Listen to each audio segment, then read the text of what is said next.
이슈의 중심 최경영의 최강시사.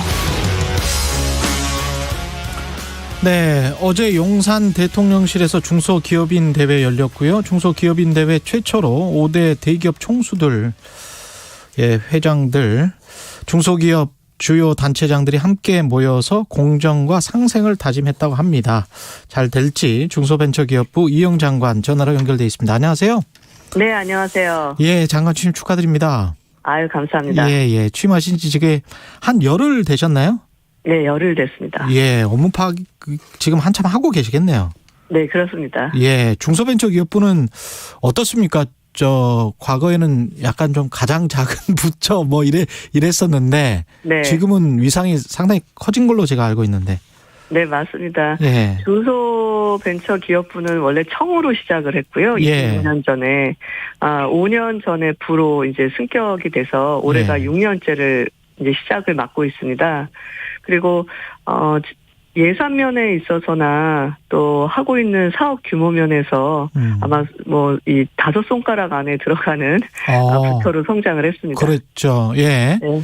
지금 현안들이 중소벤처기업부 현안은 뭔가요? 가장 큰 현안들은? 가장 큰 현안은 이제 내일 본회의에서 통과되는 추경. 추경에 따라서 그 손실보전금, 손실보상 이 부분에 대한 집행입니다. 예. 지금 중기부에 해당하는 금액만 거의 30조 가깝게 되고 있기 때문에 30조 원. 예. 네. 아니 정확히 30조 원은 아니고요. 예.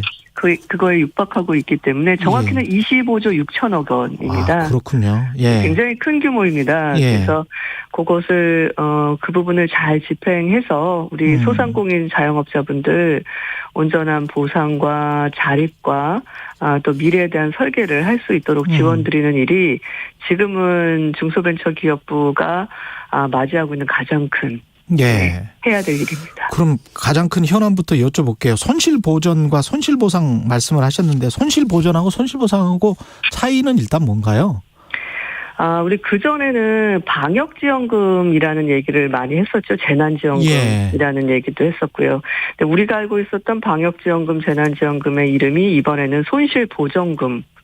으로 진행을 하는 거고요. 예. 손실보상은 이제 국가가 영업정지 부분을 내렸던 그 해당 그 자영업자 부분에 대해서 국가가 손실을 보상하는 개념을 갖고 있습니다. 그래서 개념적으로는 그 두 개가 그런 차이를 갖고 있습니다. 그러네요.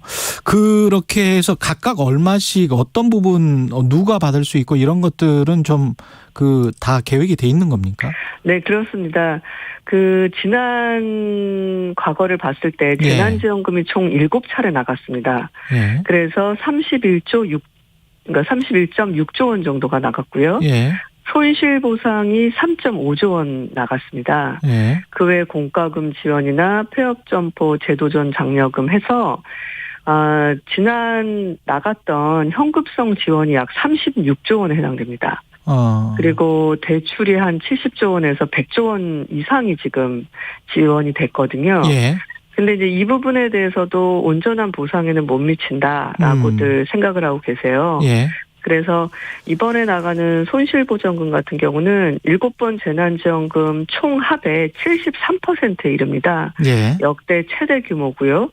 23조 원으로 편성이 됐습니다. 그래서 종전의 방역지원금이랑은 좀 다르게 종전의 방역지원금은 정액지급이었거든요. 예. 그런데 이번에는 개별 업체의 규모, 그다음에 매출 감소, 피해 규모 이렇게 해서 차등으로 지급이 되고요. 예. 또 여행업과 같이 업종 피해가 컸던 부분이나 방역 조치를 이행했지만 기존에는 지원금에서 빠져있던 중기업들 이런 부분들이 지원금이 상향돼서 지원될 예정이고요. 또 손실보상 같은 경우는 올해부터 분기별 지급 하한액이 50만 원에서 100만 원으로 상향됩니다. 그리고 보정률도 피해 보정률도 90%에서 100%까지 상향되고요. 예. 그래서 규모가 아주 작은 그런 영세 자영업자 소상공인분들한테는 도움이 될 걸로 보아지고 있습니다. 그분들은 어떻게 신청을 하나요? 필요 서류를 다 갖추고 어디에다가 서류를 내서 언제 어떻게 받을 수가 있죠, 돈을? 소진공이라고 이제 중기부 산하의 기관이 있습니다. 예. 소상공인진흥공단. 네, 맞습니다. 예. 그리고 저희가 이미 어떤 분들이 대상인지에 대해서 다 정리가 끝났고요. 예. 내일 지금 본회의가 예정되어 있거든요. 그러면 그래서 내일 정리가 끝났으면 그분들한테 통보가 가는 겁니까, 정부에서? 네, 갑니다. 문자로도 가고요. 소상공인진흥공단에서. 네네. 예. 개별로 문자가 가고요. 그 외에 뭐 다양한 홍보 방법이나 지자체와의 연계를 통해 가지고 여러 방면으로 알림장이 가기 시작합니다. 그렇군요. 그러면 돈을 받는 손실보전이나 손실보상을 받을 수 있는 그런 시점은 다음 달 뭐 그렇게 되나요? 그렇게 늦어지진 않고요. 지금 본회의 통과되고 난 뒤에 예. 2, 3일 이내 지급을 준비하고 있습니다. 빠르군요. 예. 네, 그래서 지금 중기부 내부적으로는 차관이 팀장으로 된 소상공인 회복지원 TF를 이미 구성을 해놨고요. 예. 그래서 즉각적인 지급이 될 수 있도록 준비를 하고 있습니다. 그래서 지급 시작하자라고 진행이 되면 하루에 한 160만 개 업체를 바로 당일 지급받을 수 있을 정도로 시스템을 다 구축을 완료해놨습니다. 예. 그래서 내일 본회의 통과하고 국무회의, 자금 배정 등이 거치면 보통 2일에서 3일 정도 걸리거든요. 예. 그러면 당일날부터 중기부는 지원을 시작합니다. 금융 지원 같은 것, 대출 같은 건 유예 뭐 이런 것도 혹시 있습니까? 그렇습니다. 예.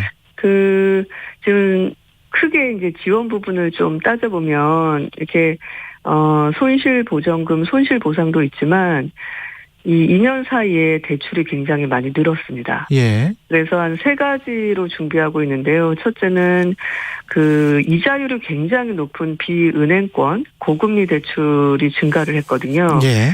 이분들을 저금리 대출로 전환시켜 드려야 됩니다. 그래서 거기에 해당하는 대환대출로 7.7조 원 정도 규모가 자금이 올해 공급될 거고요. 예. 또 피해 소상공인 분들한테 긴급 자금 수요가 필요하실 것 같아서 신규로 특례 보증하는 금액이 3조 원입니다. 그리고 중기부는 아니고 금융위에서 진행이 될 건데요. 예.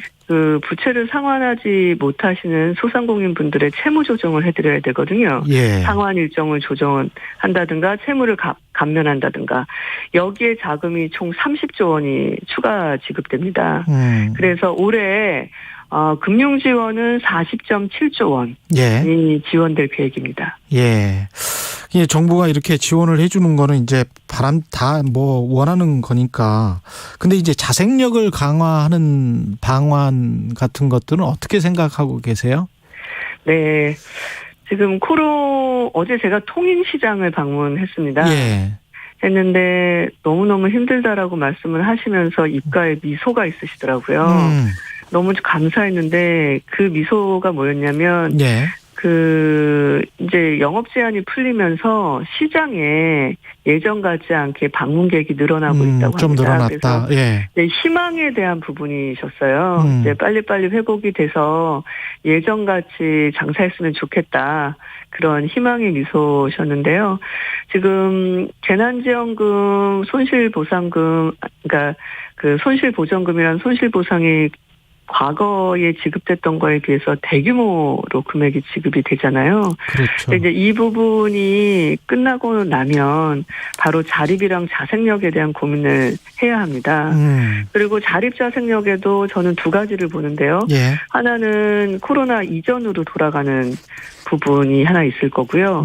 이와 같은 전국민 재난이 또 발생할 수 있기 때문에 대비를 하는 부분에 대한 자립 자생력도 고민을 해야 된다고 생각을 합니다. 그렇죠. 그래서 먼저 사업적인 자립 자생은 중기부랑 행안부랑 그 현장 의견을 수렴해가지고 6월 초까지 지금 대책 관련한 초안을 만들 예정이에요. 예. 이미 진행을 했고요. 예. 그래서 그 내용에는 뭐 손실보상 등 온전한 피해 회복 지원에 대한 부분도 있고요. 왜냐하면 이번 걸로 끝나는 게 아니라 지속 가능하게 완전한 회복이 될 수 있도록 살펴야 되거든요.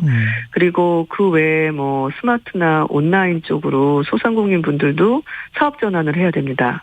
그래서 그 부분에 대한 지원, 그리고 성장을 추구하면서 이제 더 이상 영세하다라는 개념을 넘어서 기업가용 소상공인 분들도 양성을 해야 돼요. 예. 이런 것들 다 포함한 좀 대책안이 6월 초에 나올 계획입니다.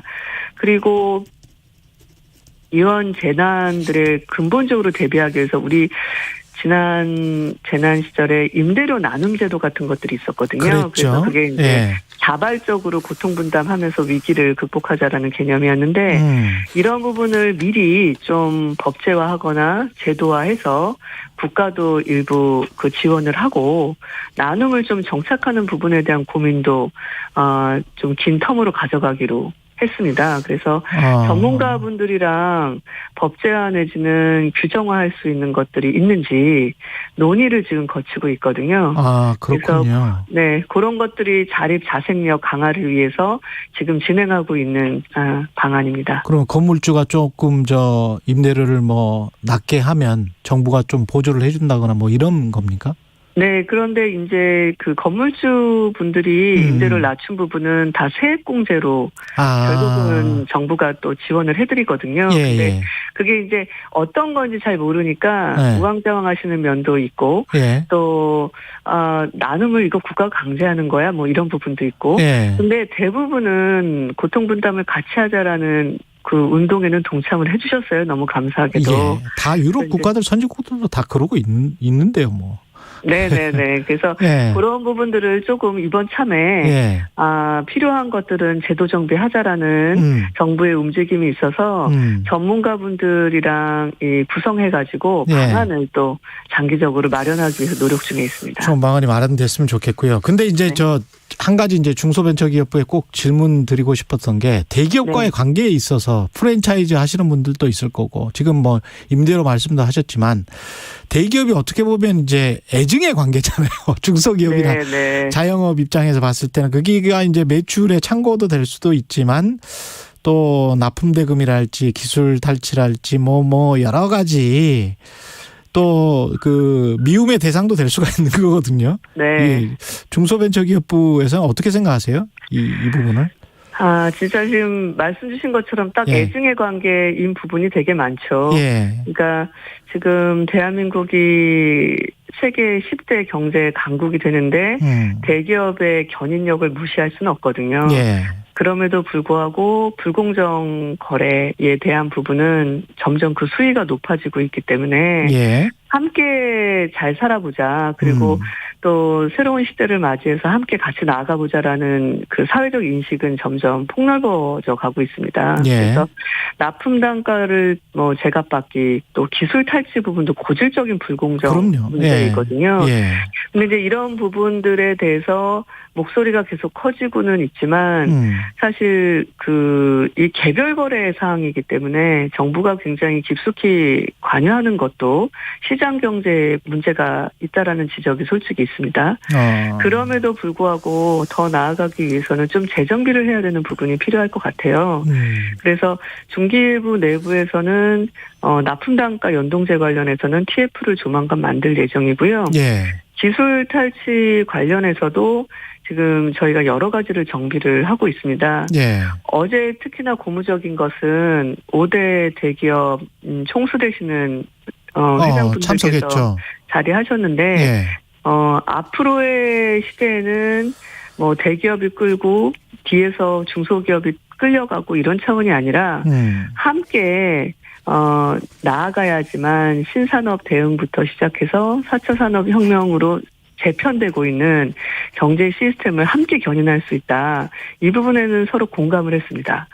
그리고 불공정 거래에 대해서도 서로 이제는 좀 머리를 맞대고 예. 방안을 찾아야 된다라는 부분에 대해서도 인식을 같이 했고요. 예. 저 같은 경우는 그 모임이 있으시더라고요, 대기업. 예. 조만간 한번 초대해 주신다고 그래서 예. 또 가서 이 부분에 대한 현안들을 어떻게 해결할지 의논드리기로 했거든요. 제가 다른 것보다 중소벤처기업부가 26년, 27년째로 이제 들어가는데 기업인 출신 장관이 제가 처음이라고 합니다.